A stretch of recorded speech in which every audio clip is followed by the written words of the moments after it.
Alors ensuite, on nous demandait de déterminer la loi de probabilité de x. Alors, on sait que quand on nous demande la loi de probabilité d'une variable, il y a deux étapes. La première étape, c'est de déterminer les valeurs que peut prendre la variable aléatoire, et ensuite de déterminer la probabilité de chacune des variables, des valeurs. Bon. Alors, première étape, c'est de déterminer les différentes valeurs que peut prendre la variable aléatoire, mais ça on l'a déjà fait dans la question petit 1, c'était la question quelles sont les valeurs prises par x, et on avait vu que le x il vaut 0, 1, 2 ou 3. Donc la deuxième étape, c'est de calculer la probabilité des différentes valeurs, c'est-à-dire p de x égale 0, p de x égale 1, p de x égale 2 et p de x égale 3. Alors, on a de la chance, à la question précédente, on a calculé p de x égale 2 et p de x égale 3. Alors, même si on ne les avait pas calculés, c'est pas grave, parce qu'ils nous donnaient quand même la réponse, au cas où on n'y serait pas arrivé. Donc du coup, 2 et 3 c'est déjà fait, donc il reste p de x égale 0 et p de x égale 1. Alors c'est parti, on va d'abord faire le p de x égale 0, on va voir, c'est beaucoup plus simple. Alors, pourquoi? Parce que x égale 0, qu'est-ce que ça veut dire? X c'est le nombre de fois qu'on a perdu. D'accord? Donc si le x vaut 0, ça veut dire qu'on a perdu 0 fois. Hein, comme tout à l'heure, hein, quand le x valait 2, on avait perdu 2 fois. Le x vaut 3, on a perdu 3 fois. Donc si le x vaut 0, ça veut dire qu'on a perdu 0 fois. Donc ça veut dire, si on a perdu 0 fois, qu'on a gagné, gagné et gagné. D'accord? On a gagné la première partie, on a gagné la deuxième, et on a gagné la troisième. Forcément, si on a perdu 0 fois. Alors c'est où ça, gagner, gagner, gagner? Alors on se souvient que E1 c'était perdre, donc E1 bar c'était gagner. D'accord? De la même manière, E2 bar c'était gagner, et E3 bar c'était gagner. Donc finalement, gagner, gagner, gagner, c'est ça. D'accord? C'est gagner, gagner, gagner. Donc E1 bar, inter E2 bar, inter E3 bar. D'accord? Donc, c'est parti.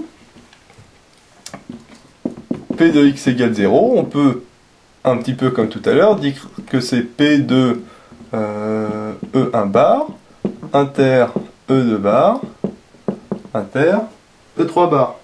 D'accord? Donc, ça c'est égal à, on fait comme tout à l'heure, 0,8 fois 0,95 fois 0,95. Donc 0,8 fois 0,95 fois 0,95. D'accord? Là on fait exactement comme tout à l'heure, hein, on multiplie les différentes probabilités entre elles. Normalement il n'y a pas de souci. D'accord? Alors ça bien sûr ça se fait à la calculatrice parce que c'est un petit peu compliqué, on peut le faire à la main mais bon c'est pas très marrant. D'accord? Et si on le fait à la calculatrice, on trouve normalement 0,722. Bon. Voilà. Bon. Le résultat, il est ce qu'il est. Hein. De toute façon, c'est pas, ici, il n'est pas important. Hein. Voilà. C'est 0,722. Bon. Alors, maintenant qu'on a le P de x égale 0, il suffit de trouver le dernier qui est le P de x égale 1. D'accord? Parce qu'on a déjà 2, 3 et 0, d'accord? Donc il reste juste le 1. Alors, on pourrait calculer x égale 1 de la même façon en disant si x égale 1, ça veut dire qu'il a perdu une fois, d'accord? Donc on fait comme tout à l'heure, hein, ça veut dire que soit il a perdu une fois et puis, enfin, il a perdu la première et gagné les deux autres, ou il a perdu la deuxième partie et gagné les deux autres, ou il a perdu la troisième partie et gagné les deux autres. Bon, donc c'est comme tout à l'heure, on aurait trois chemins différents à calculer. Bon. Ça va être un petit peu long, d'accord? C'est une première possibilité, on peut le faire sans souci, il n'y a aucun problème, d'accord? Sauf que c'est un petit peu long. Nous, on va faire un peu plus intelligemment, en disant que P de x égale 1, en fait, c'est 1 moins la somme de tout ça, d'accord? Puisqu'on sait que quand on additionne les différentes probabilités, et bien normalement ça vaut 1, d'accord? Donc du coup, si on connaît le 0, le 2 et le 3, ben on connaît la dernière, d'accord? Donc, on va dire tout simplement que P de x égale 1, c'est égal à 1 moins P de x égale 0, moins P de x égale 2, moins P de x égale 3. D'accord? Parce que du coup, normalement la somme des 3 vaut 1, d'accord? Donc du coup, le dernier, P de x égale 1, c'est égal à 1 moins tous les autres, d'accord? Donc moins, moins et moins. Attention, c'est pas plus, si on met un plus, on va mettre une parenthèse là. Donc moi j'ai mis directement moins P de x égale 0, moins P de x égale 2, moins P de x égale 3. D'accord? Donc ça fait 1 moins 0,722, d'accord? Moins 0,031, moins 0,02, hein, je les fais tous, d'accord. Alors ça, on peut le faire à la main, on peut le faire à la calculette, là c'est pareil, hein, c'est pas grave, c'est juste que c'est un petit peu plus long parce qu'il y a des 0,0, etc. D'accord. Et normalement, on doit trouver 0,245 si on ne s'est pas trompé. D'accord. Bon. Alors, comme on le voit, c'est très rapide, parce qu'il suffit de faire 1 moins ce qu'on a déjà calculé. D'accord. Le problème, c'est que du coup, si on s'est trompé, alors cela on est sûr, parce qu'ils nous l'ont donné dans la question d'avant, mais si on s'est trompé ici, bah du coup on va se tromper ici, d'accord, puisque forcément lui il dépend de lui. Bon. Donc si on s'est trompé au P de x égale 0, on va forcément se tromper au P de x égale 1, d'accord. Donc tout dépend ici, est-ce qu'on a du temps, est-ce qu'on n'a pas de temps. Si on n'a pas de temps, qu'on est vraiment pressé, bah, on fait cette technique, voilà, parce qu'elle est vraiment bien. Si on a du temps, bah, on peut faire l'autre parce que normalement elle est plus sûre. Le problème c'est qu'il y a il y a plus de calculs, donc s'il y a plus de calculs, forcément on peut se tromper, d'accord. L'idéal c'est de faire les deux techniques, d'accord, c'est-à-dire on fait celle-là, d'accord, on trouve 0,245, et on fait de l'autre technique, et on voit, on regarde, est-ce qu'on trouve aussi 0,245, d'accord, parce que si on ne trouve pas 0,245, comme on l'a trouvé avec l'autre technique, ça veut dire qu'on a un problème, d'accord. Bon, mais ça c'est vraiment si on a du temps, parce que faire les deux techniques, de toute façon c'est inutile, voilà, on n'en fait qu'une des deux, et si on a bien fait le P de x égale 0, normalement le P de x égale 1, il n'y a pas de souci. Bon, voilà, on peut s'amuser à faire hein, l'autre technique, hein, c'est pareil, alors ça correspond au fait aux trois chemins différents qui restent, parce que tout à l'heure, pour P de x égale 2, on a vu que c'était ces trois chemins-là, d'accord. Pour P de x égale 3, c'était ce chemin-là, et pour P de x égale 0, c'était ce chemin-là, que j'ai mis avec une flèche, que je mets avec un rond. Bon. Donc du coup, P de x égale 1, bah, c'est les trois chemins qui restent, c'est-à-dire celui-là, celui-là et celui-là, d'accord. Donc tac, tac, tac, tac, tac, tac, et tac, tac, tac, d'accord. Donc ça fait 0,2 fois 0,9 fois 0,95, plus 0,8 fois 0,05 fois 0,9, et plus 0,8 fois 0,95 fois 0,05. Voilà. Après on peut s'amuser à calculer ça, mais on voit que voilà, ça fait des multiplications, des additions, voilà, et on peut se tromper. Bon, à voir.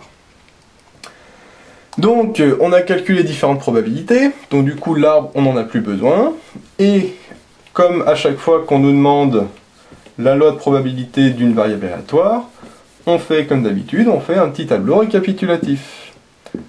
En marquant x égale xi, donc là avec les différentes valeurs que prend le x, donc 0, 1, 2 et 3, d'accord. Et en dessous, on va marquer la probabilité de chacune, c'est-à-dire P de grand X égale xi. X égale 0, on a vu que ça fait 0,722, d'accord. X égale 1, on a vu que ça faisait 0,245. X égale 2, ça fait 0,031. Et x égale 3, c'est 0,002. Bon.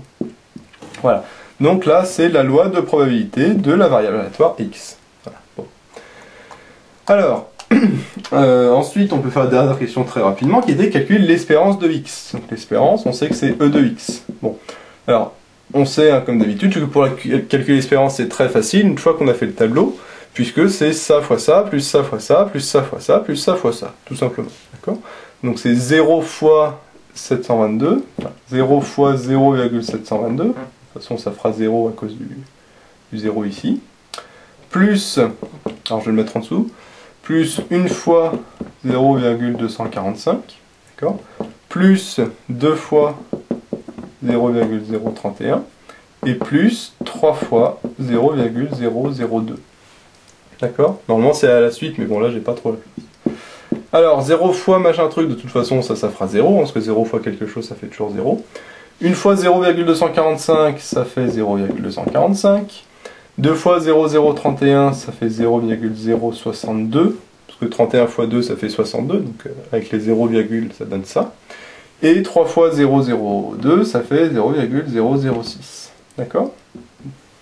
Alors là, on peut additionner comme ça directement, parce qu'on voit qu'à chaque fois, on a 3 chiffres après la virgule. Donc ça fait 5 plus 2 plus 6, donc 5 et 6, ça fait 11. Plus 2, ça fait 13, donc je pose 3, je retiens 1. Ensuite 4 et 6, ça fait 10, plus 0, ça fait toujours 10, mais avec la retenue 1, ça fait 11. D'accord? Donc je pose 1, je retiens 1. 2 plus 0, ça fait 2, mais plus le 1 de la retenue, ça fait 3. D'accord? Et donc, après il y a la virgule, et 0, 0, 0, ça fait 0. D'accord? Bon là je vais vite, parce que de toute façon, c'est pas intéressant. On peut le poser hein, si on veut sur le côté, sinon on le fait directement, ça, il n'y a pas de problème. Bon. Et donc on trouve 0,313. Voilà. Bon. Alors, on peut vérifier est-ce que c'est cohérent. Alors, pourquoi? Parce que l'espérance, c'est quoi? L'espérance, c'est à peu près la moyenne. D'accord? On se souvient, l'espérance, c'est à peu près la moyenne. Le x, il faut se souvenir qu'est-ce que c'était. Le x, c'est le nombre de fois qu'on perd. D'accord? Au cours des 3 premières parties. Alors, ici, il faut regarder un petit peu le tableau. Nous, on a vu que le P de x égale 0, c'était 0,722. C'est-à-dire qu'on perd en moyenne... Enfin, c'est-à-dire que là, c'est le plus grand, parce qu'on voit que tous les autres sont beaucoup plus petits. D'accord? Et donc, on a beaucoup de chances de perdre 0 fois. Du coup, parce que x, hein, on se souvient, c'était le nombre de fois que l'on perd au cours des 3 premières parties. D'accord? Donc x égale 0, ça veut dire on perd 0 fois. Donc, du coup, là, c'est presque 0,75, c'est-à-dire que c'est presque les 3 cas, 75%. C'est-à-dire que dans 3 cas sur 4, d'accord, et ben on perd 0 fois. D'accord? Et dans le reste, dans 25%, donc dans 1 cas sur 4 à peu près, et ben on perd qu'une seule fois, et puis là après on voit que c'est très faible. D'accord? Donc on voit que tout est concentré en fait autour du 0 et du 1. D'accord? Et cela, il n'y en a quasiment pas. Donc du coup, c'est normal que l'espérance soit à peu près de 0,3 entre 0 et 1, parce qu'on voit qu'il y a quasiment tout qui est là-dedans. D'accord? Bon. Donc c'est un jeu plutôt favorable, puisque en moyenne, on perd que 0,3 fois. Donc c'est pas beaucoup. D'accord? C'est un jeu où on gagne beaucoup. Bon, c'est un jeu qui est très bien, du coup. Voilà. Parce qu'on perd pas souvent. D'accord? Bon. De toute façon, rien que la probabilité de perdre la première partie, c'était 0,2. Donc, dire qu'on a 80% de chance de gagner la première partie. Déjà, on voit que c'est un jeu qui est plutôt favorable. Voilà. Bon, ici, c'est une question assez classique, hein, déterminer la loi de probabilité après l'espérance. L'espérance, c'est très facile une fois qu'on a fait le tableau. D'accord. Le plus dur, c'était en fait de calculer le P de x égale 0 et le P de x égale 1. Mais ça, une fois qu'on avait fait l'arbre de probabilité, encore une fois, c'était très simple. Donc, en fait, tout était basé ici sur l'arbre de probabilité. Une fois qu'on avait fait notre arbre, ben après les questions d'après, il fallait juste les faire, bien calculer, pas se tromper dans les calculs, mais sinon c'était plutôt simple au niveau de la réflexion.